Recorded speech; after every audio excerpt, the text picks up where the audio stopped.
Don't forget to like and subscribe. Now let's dive. Dominic and Liz Adopt is an Instagram account that basically says exactly what they do in the title. It's these two folks posting about their journey of adopting their first child, a process which they began in 2015. Absolutely wonderful to hear. Children are such a gift and are often underappreciated in our world, so it just makes me utterly gleeful to see people giving a baby a chance at a happy home. But before we go giving our offspring over to Liz and Dom, let's go a bit further into their history. Throughout their over 10 years of posting on Instagram, not once have they successfully adopted a child. One may begin to ask themselves why that might be, and one option is, maybe it's the fact that they're soliciting children from expecting mothers via Instagram posts and other online ventures. But what do I know? Here are some of the examples of what these posts look like. On the one hand, we have pictures of Liz and Dom, and the other, some random photos like these links of sausage hanging from the ceiling and their info in the description. So clearly now, we aren't dealing with your typical adoption candidates, but let's continue on. Scrolling from the bottom up, we noticed that their initial posts about adoption were met with a few likes, typically no more than 7, but some of their other stuff actually got a couple of dozen likes, like this photo of Dom crabbing, which went viral at 45 likes. But round about 2023, everything seems to have fallen off, and they barely get a single like or a single view on either their videos or their pictures. Something about this struck me as odd, so I went and read through the comments, and those two cut off around the same time. Even this photo of Liz baking with her alleged nephew didn't get a single comment,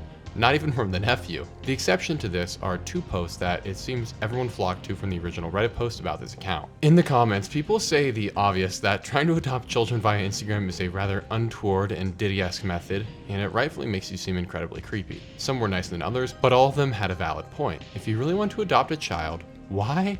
Oh, why would you choose Instagram instead of an actual adoption agency? And to the criticism, Liz and Dom say one of the 4 following things. Feel free to pause and read all of them, but my favorite's gotta be this one. Love the power of social media and people expressing their concerns. We have chosen to leave the comments up and not delete them. We are a real couple and read every comment. We are using real pictures and not an avatar. This is us. The real us. We are home study approved and court certified, working with a social worker and attorney. Background checks were done. This outreach is part of the process, and it is legal and confidential. We are using the power of social media to help us connect with an expectant mother considering an adoption plan. Please call or text us at phone number included. Now, based on this and the whole Instagram, Dom and Liz really don't leave us with a whole lot of options here for what to believe, and it's honestly only one of a few things. And the 3 things that come to my mind are the following. 1, this is a trafficking scam. Straight up, these are monsters trying to get their hands on some children. 2, this is a bot account, which I have more evidence for later, and neither Dom nor Liz are actually running this account, which, if you recall the comment I read, they briefly mentioned, which is just a very odd little detail. And 3, we have an entirely socially unaware couple who doesn't understand how suspicious this looks and how weird it is what they're doing. The third, I think, is the least likely, as if they were a genuinely normal couple seeking to adopt, they would have stopped somewhere in the past 10 years, thought to themselves, maybe this isn't working, and tried something new. For the record though,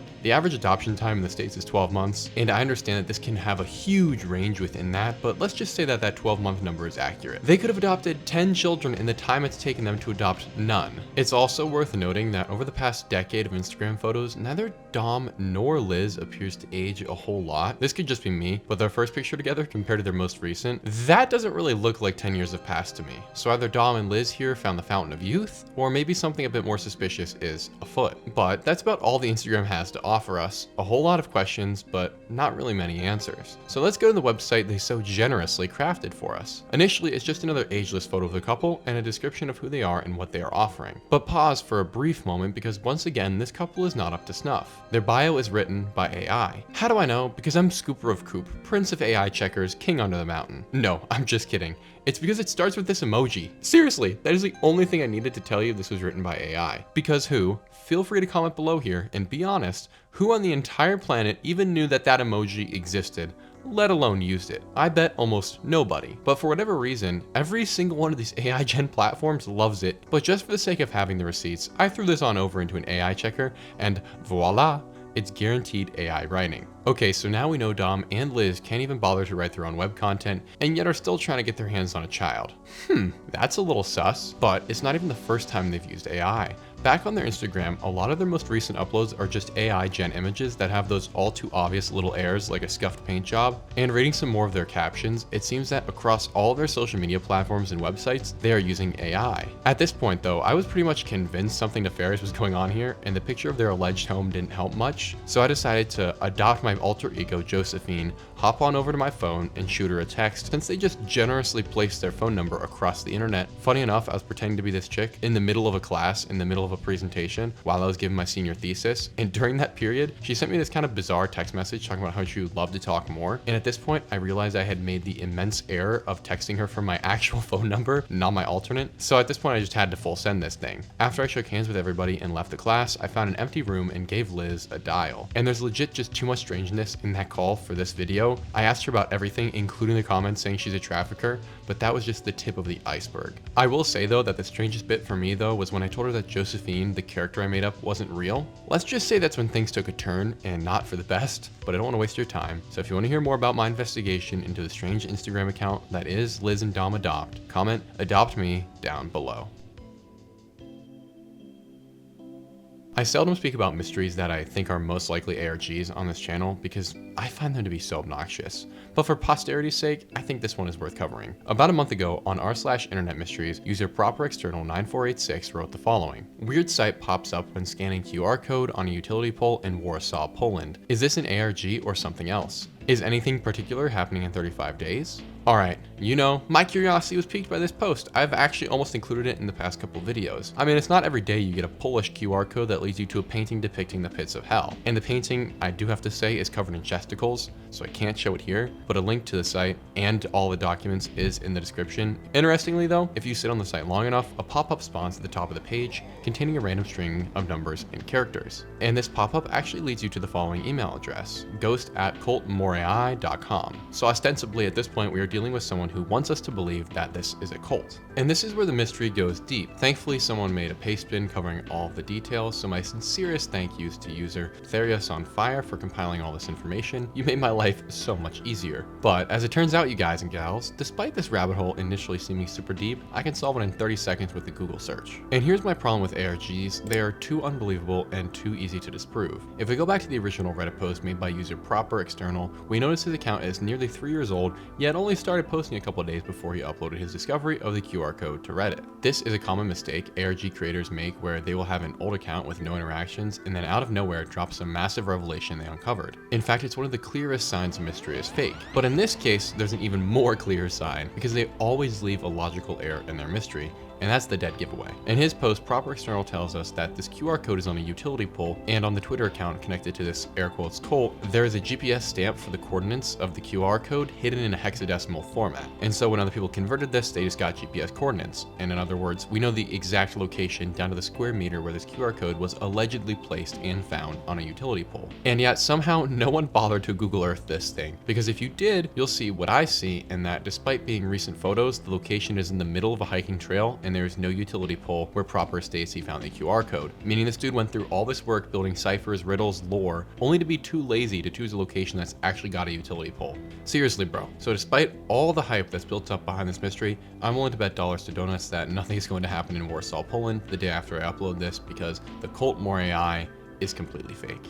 Let me know what you guys think though down below.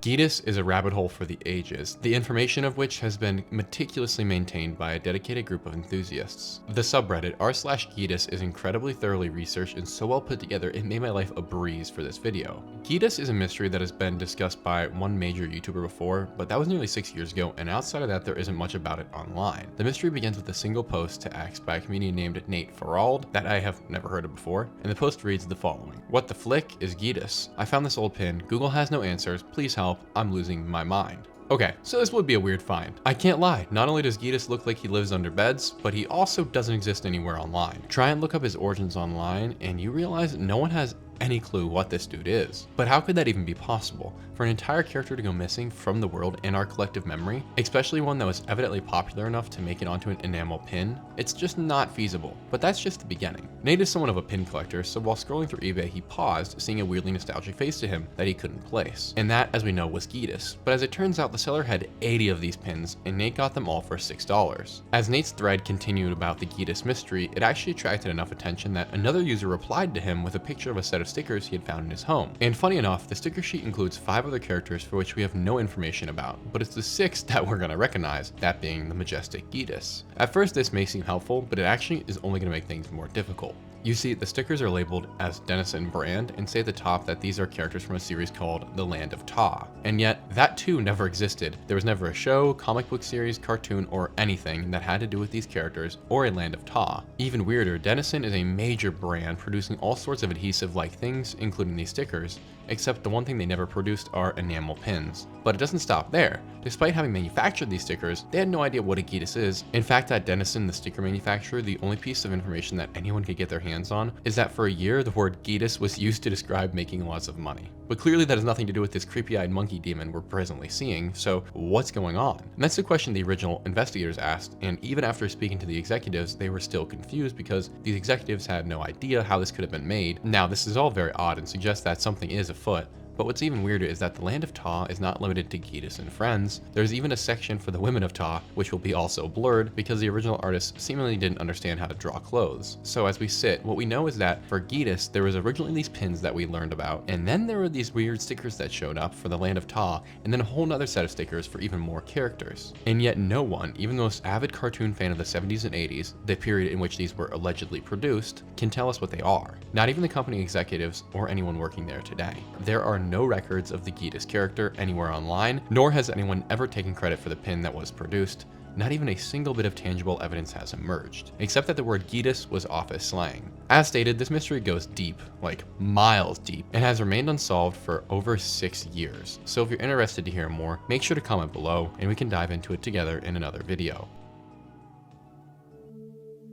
I don't know how this one could possibly have slipped by me, and yet it did. Until now. Round about 2 months ago, a user by the name of Milky Door made the following post to r/internet mysteries, and I think it's worth reading in its entirety. Does anyone know about the results from looking up the name Zeni Khalil Amici? I came across the Pinterest account. It was the first result when I looked up that name, and it's full of ramblings from someone who's clearly mentally ill. It made me like super sad to read. From what they posted, it looks like they're a mom. There are pictures of kids, and they mentioned wanting someone to be protected. I just feel really bad for them and was wondering if anyone else has seen this or looked through it. Maybe not the most usual place to ask, but I'm just curious if anyone knows if they ever got any help. It's just been on my mind. Strangely enough, this is not the first time we've encountered something buried on Pinterest on this channel. Way back in September of last year, we dove into the mystery of Eki Toprak and the ramblings he was posting describing people in his brain and terrorists destroying his life, and people pretending to be his father, or more accurately, living in the skin of his family members. It was truly one of the weirdest things I've encountered while making these videos, and still comes to my mind in the wee hours of the morning, but I think we're about to top that. I nearly never do this, but viewer discretion is advised. A Pinterest user, who we will call Zeni, has been posting for over 6 years pictures of notebooks filled with indecipherable messages and massive schizophrenic ramblings in the descriptions of his Pinterest boards. Over this time, Zeni has seemingly accumulated thousands of these letters, and that may be an underestimate, as every time I try and find the bottom, new letters emerge. And if somehow you do manage to get to the end of a section, there is another entirely unseen board waiting to be found. Many of the letters are so vile, both in what they say and what they imply, that I cannot read them in their fullness on the platform, so I'm going to choose some of the less vile ones, but just know it does in fact get much worse than this. Here we go. Zeni Khalil Amici cannot be physically abused, cannot be tortured, hurt, hit, or raped. Zeni cannot be physically hit, nor sexually abused, cannot be anal sex, or have anal sex, cannot have anal sex. Arile cannot be transmuted, mounted, or merged. Arile cannot have her energy changed from animal to insectoid. Arile has to stay a dog, bear, cat for up to 380 years. What the frick? Aislinn cannot have anal sex, cannot participate with anal sex, protect Aislinn's test of brains from deterioration, protect her brain. Do I know what this means? No. Have I tried to find out? Absolutely. And yet despite there being so many of these, I cannot seem to decipher what is happening. Literally, the letters don't make sense. They're written by someone who is evidently seeking to get a message across to us and wants us to be reading these because of both the sheer volume of these letters and the fact that they decided to post them so publicly. Yet despite all this information, there's no discernible path to follow through these letters. One clue I did find though is that mixed in with some of the letters on these boards, there are rather questionable pictures of children, and specifically children modeling underwear, so maybe this has something to do with what's going on here. I will admit though, this only makes the situation stranger. Because when I first read these writings, I got the distinct impression these were the ramblings of a severely mentally disturbed child, or possibly one who is completely sane but suffering immense physical, mental, and emotional abuse, and we just can't even comprehend it. There's also the flip side that this may be a parent writing on behalf of their child, trying to protect them in some manner, and that may account for the children's clothing mixed in with the letters. There's an interesting bit here worth noting though, and that is how the letters sound. For the sake of honesty, you guys, and giving another theory, I think it's worth noting that as a kid I had intense OCD, and I would often hook on to the strangest things. For instance, we read a book about the cholera epidemic in school, and then I didn't want to drink water for a month or let my family go to sleep because I thought if I did, everyone was going to die. Obviously this was untrue. Personal truth bomb, I know, but it's worth noting because the fixation displayed in these writings sound a lot like some of the things I used to fall into as a child, thinking that family members were going to be hurt. But where I diverge is the content of the letters and the massive number of them. That's where things just don't add up. The other reason I have my doubts about that theory is because if you look closely, there are a variety of different handwriting styles present on these pages. This could mean both different people or show how someone's handwriting has evolved over a period of 6 years when writing thousands of these letters. And I'm willing to wager it's the first that there's multiple people writing these letters, meaning the mystery goes even deeper. I found this late into the writing of this script, and I'm realizing that if we keep going down this rabbit hole, it's going to take us way over time. So if you want to continue the dive down this rabbit hole as much as I do, please comment below because I think something truly disturbing may be going on here that's worth investigating more completely. But what do you think? Let me know down below. Alrighty guys, thank you so much for watching. I really appreciate you being here. Quick thank you for 8,000 subscribers. That's insane. Shout out to Dire Trip for that awesome shout out. I really appreciate you guys for following and for really enjoying the content, and I hope you enjoyed this video as well. If you made it this far, make sure to comment gobbledygook, I got the loot, to make sure no one else has any idea what we're talking about. I'm lagging. I'm lagging, bro. And I can't wait to see each and every one of you in the next one.